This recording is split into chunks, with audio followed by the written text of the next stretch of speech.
네, 이 코너 때문에 목요일 기다리는 분들 계시죠? 알아두면 돈이 되는 노동법 알돈노 시간입니다. 대부분 직장인분들 아마 4월 급여 받으셨을 것 같은데요. 근데 4월 급여가 전달과는 다르게 더 많거나 적다. 어이 뭐야? 이런 분들 계십니다. 오늘 그 이유에 대해서 알아볼 텐데요. 소나무 노동법률사무소 김효신 노무사 화상 연결돼 있습니다. 노무사님 안녕하십니까? 네, 반갑습니다. 김효진입니다. 자, 목요일만 기다리는 청취자분들이 있다라고 제가 소개했는데 부담되시나요? 진짜 있으신가요? 아, 그럼요. 예, 미리부터 이 그 노무 관련된 상담 문자 남겨주시는 분들도 계시고요. 맞아요. 저번 주, 지지난주에 했던 근로자의 날 그 대체휴일 이게 히트를 쳤어요. 그거 포털 메인에 다 걸리고 아주 장난 근데 진짜 아니었어요. 연락이 다른 분들이 알아보시고 계속 연락 와서 네. 네, 굉장히 유명세를 많이 탔습니다. 아우, 감사합니다. 나중에 너무 유명해졌다 그래서 이 코너 버리면 안 돼요. 아유, 그럴 리가 있겠습니까? 예, 더 유명해지실 때까지 쭉 함께 해주시기 바랍니다. 아유, 고맙습니다. 네. 오늘 본격적으로 얘기 나눠보기 앞서서요. 저희 청취자 네. 퀴즈 역시나 또 피해갈 수 없는 힌트 부탁을 드려보겠습니다. 아, 네네. 오늘 슬기로운 라디오 생활 1부에 가수 정태춘 씨 왔다 갔거든요. 오셨다 가셨거든요. 네. 혹시 정태춘 씨 노래 즐겨 들으십니까? 정말 죄송하지만. 네. 거기까지 들을게요. 네, 알겠습니다. 자, 정태춘 가수의 노래를 중심으로 만든 영화가 다음 주 수요일 18일에 개봉을 합니다. 다큐멘터리 영화 이것의 노래가 제목인데요. 정태춘 씨가 집에서 길렀던 인꼬 이름 양아치에서 따온 단어라고 합니다. 자, 땡땡의 이름, 땡땡의 노래. 자, 여기서 땡땡은 무엇일까요? 보기 드립니다. 1번 아치, 2번 양치, 3번 메르치, 4번 아츄. 이 노래 아세요 혹시? 이 노래는 많이 듣죠. 그래요? 네, 네네. 어떤 노래요? 아츄? 네, 또 아닐까요? 죄송해요. 답은 죄송합니다. 이거는 힌트를 드릴 수가 없는데 제가 잘 몰라서 이거. 양아치세요? 아니요, 그렇진 않죠. 저는 모범생입니다. 네, 알겠습니다. 인꼬의 이름이 양아치라고 합니다. 그래서 여기서 따온 제목이고요. 1번 아치, 2번 양치, 3번 메르치, 4번 아츄입니다. 우리 인꼬세요 제가 한번 물어봤습니다. 자, 우리 아마 청취자분들은 정답 아실 것 같은데 단문 50원, 장문 100원, 샵 0945로 정답 많이 보내주시기 바랍니다. 자, 그러면 오늘 본격적인 얘기 한번 나눠보도록 하겠습니다. 네. 4월 월급에 좀 차이가 있다 이렇게 느끼는 분들이 계시다고 합니다. 이유가 뭔가요? 우리는 2월 달에 연말 정산에 대해서 관심이 엄청 높으시잖아요. 그렇죠. 네, 사실 13월에 월급이 있다고도 말씀하시고요. 네. 네, 근데 14월에 월급이 따로 있었습니다. 4월 달에 이제 직장인 건강보험 연말정산이라는 걸 실시하게 됐는데요. 네. 이게 아마 다 생소하실 거예요. 이게 어떤 거냐면 작년에 건강보험에 신고된 소득하고 네. 작년에 실제로 받은 소득을 서로 비교해서 네.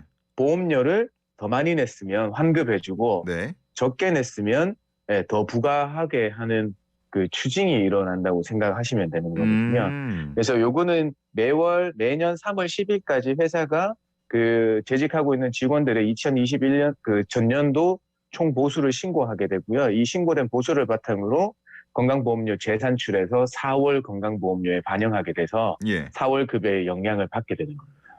근데 이게 왜 차이가 나게 되는 거죠? 보험료는 요율이 딱 정해져 있지 않나요? 네, 맞아요. 좋은 지적이신데요. 사실 월급여에서 건강보험료를 공제하는 방식은 두 가지예요. 첫 번째는 아까 말씀드린 것처럼 매월 고정적으로 지급되는 평균 월 급여를 평균 월 보수를 건강보험공단에 신고한 다음에 그 신고된 보수를 기준으로 요율을 곱해서 매월 동일한 건강보험료를 공제하는 방식이고요. 두 번째는 소득 보수가 변동될 때마다 어떤 수당이 받아서 그 달에 보수가 더 높아지면 곱하기 요율해서 매월 건강보험료가 변동되게 공제하는 방식이 있거든요.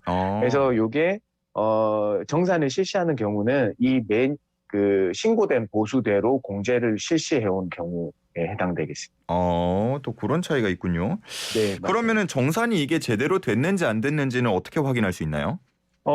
이거는 이제 급여 명세서를 받으시니까 예. 그걸 보시면 돼요. 전년도에 받은 건강보험료를 봤을 때, 예. 건강보험료를 매달 똑같은 금액을 떼고 있구나. 그러면은 신고된 보수 기준으로 그냥 요율 곱해서 건강보험료를 그대로 공제하고 있었던 거고, 네. 아니면 건강보험료가 매달 월급이 올라감에 따라서 올라가기도 하고 낮아지기도 하고 그렇게 공제를 하고 있더라고 하면 두 번째 경우에는 뭐 정산이 필요 없는 경우에 해당되는 거고요. 이렇게 쉽게 확인할 수 있는 방법이 있습니다. 근데 이제 저희가 얘기를 하다 보면 뭐 수당도 껴서 그런지 모르겠지만 보수, 월급 뭐 이런 용어들을 쓰잖아요. 맞아요. 이게 다 그냥 똑같은 걸로 계산을 하면 되나요? 아니요. 월급이 사실 제일 큰 개념이에요. 월급이 보수는 제일 큰 개념? 네, 제일 큰 개념이에요. 뭐 나의 전체 그 달에 받은 회사로부터 받은 돈, 그러니까 금액 모든 거를 포함해서 월급이라는 개념을 쓰는 거고요. 네. 보수는 월급에서 비과세 소득을 제외한 금액을 얘기하는 거예요. 대표적인 비과세가 식대 10만 원까지, 그다음에 차량 유지비 20만 원, 그다음에 만 6세 이하의 자녀가 있을 경우 육아수당 10만 원까지는 이 항목이 배분돼 있으면 그 금액은 과세하지 않거든요. 그래서 그 비과세로 처리해 주는 거라서 월급여라는 개념이 보수보다 더 크다. 이렇게 생각하시면 돼요. 네.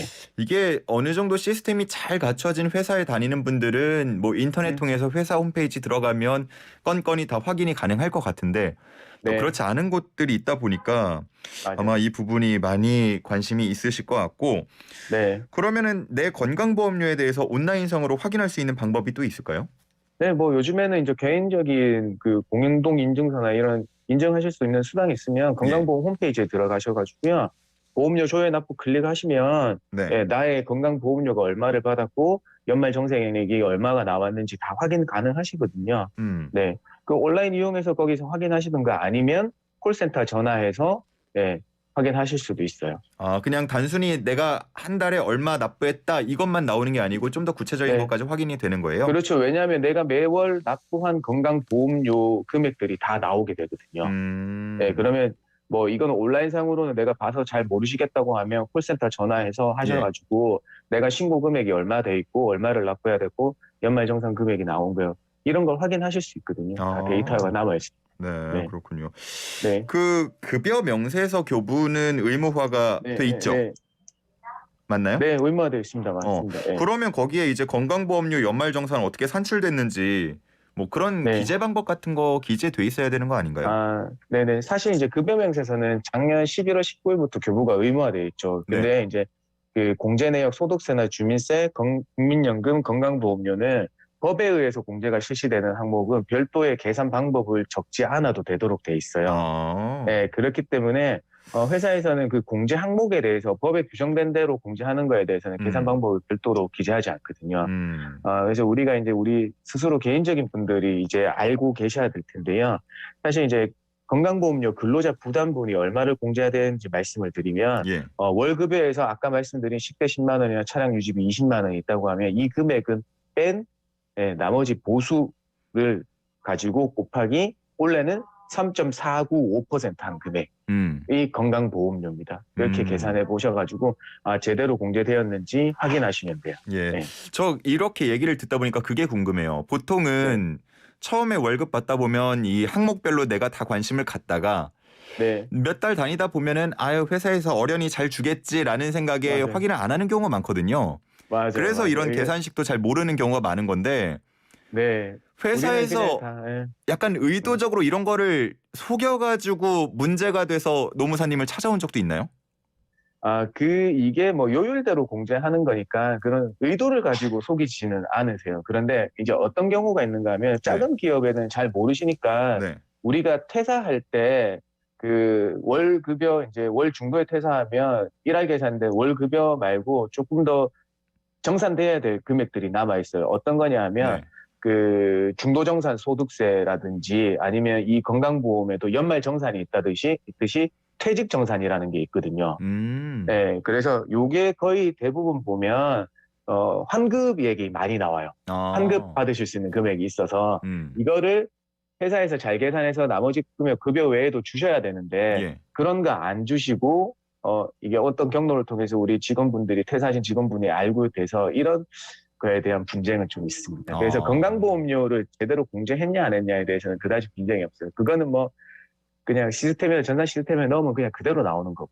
오히려 신고, 그걸 보수 속이고 이게 이러는 게 더 문제니까. 힘들고 복잡한 일이 되겠네요. 네, 뭐 만약에 그런 게 있다고 하면 내 월 급여는 뭐 300만 원인데 이 축소 신고하는 경우들이 많았어요. 예전에는. 예. 네, 그래서 근데 이제 축소 신고해서 덜 적게 뗀 거니까 네. 뭐 그런 거거나 아니면 축소 신고는 해놓고 근로자한테 많이 뗀다거나 뭐 이런 경우가 있긴 했습니다. 근데 요즘에는 보기 드물어요. 네. 그렇군요. 네. 이제 저희가 건강보험 얘기했으니까 건강검진도 가끔 하잖아요. 이제 회사에서. 네네, 맞아요. 네. 그 건강검진 가는 날 뭐 반차 쓰고 가라 혹은 휴가 쓰고 가라 이렇게 하는 경우도 있는데 네. 뭐 이럴 때 유급 처리되나요? 아니면 무급으로 되는 건가요? 뭐 어떻게 되는 거예요? 이게 뭐 완전 뒤죽박죽이 된 게 사실 이제 우리 산업안전보건법에서 건강검진에 대해서 실시하고 네. 해야 된다고 하고 있거든요. 네.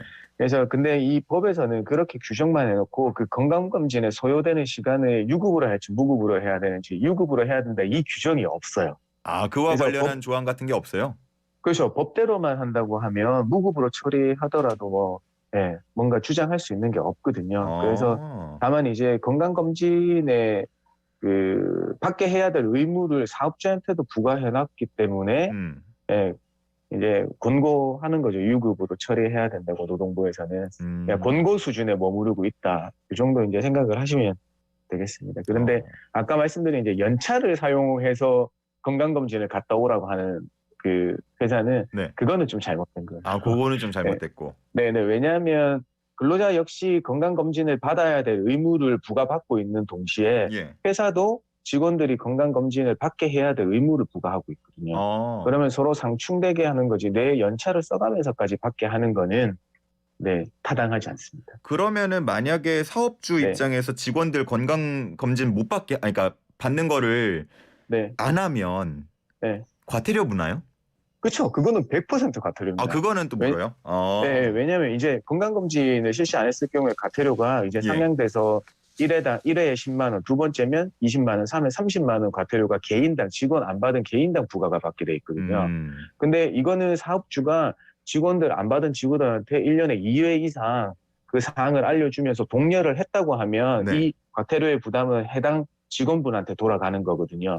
근데 아까 말씀하신 것처럼 야 건강검진 받으러 가지 마세요라고 하면 이거는 책임의 부담은 당연히 사업주한테 가는 거죠. 그렇군요. 이렇게 되는 겁니다. 알겠습니다. 그러면 오늘 준비된 얘기는 여기까지 한번 나눠보고 저희 청취자분들 의견 좀 소개를 드릴게요. 네네. 유튜브에서 미실님께서 진짜 목요일만 기다리는 노무사님만을 기다리는 분 여기 있습니다 하고 인증해 주셨고요. 네, 고맙습니다. 네.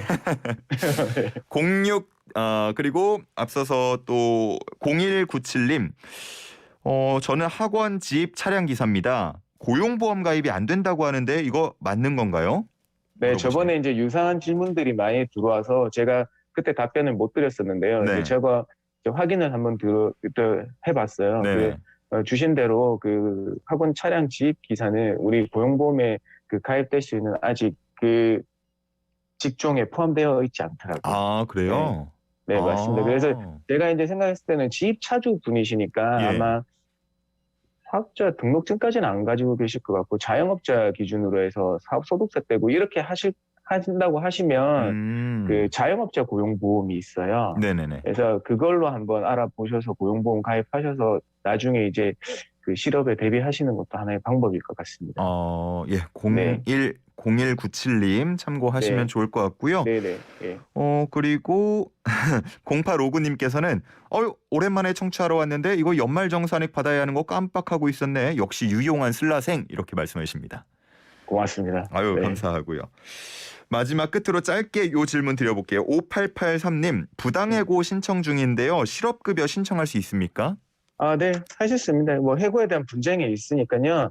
그 실업급여 수급은 인정되고요. 만약에 이분이 그 부당해고 구제 신청을 해서 두 가지 경우다. 원직 복직을 신청을 해서 회사로 다시 돌아간다고 하시면 부당해고로 판정돼서 회사로 다시 돌아가시면 해고는 없었던 상태로 돌아가니까 이제껏 받을 실업급여를 그대로 다 반환을 해주셔야 돼요. 고용센터에.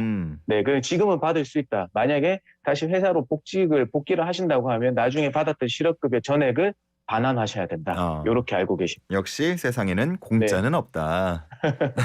알겠습니다. 일단 신청은 가능하다고 하니까 네, 5883님 맞습니다. 결과 나올 때까지는 네. 실업급여 혜택을 받아보시면 좋을 것 같습니다. 네. 자, 오늘은 여기까지 듣도록 하겠습니다. 김효신 노문사였습니다. 감사합니다. 네, 고맙습니다.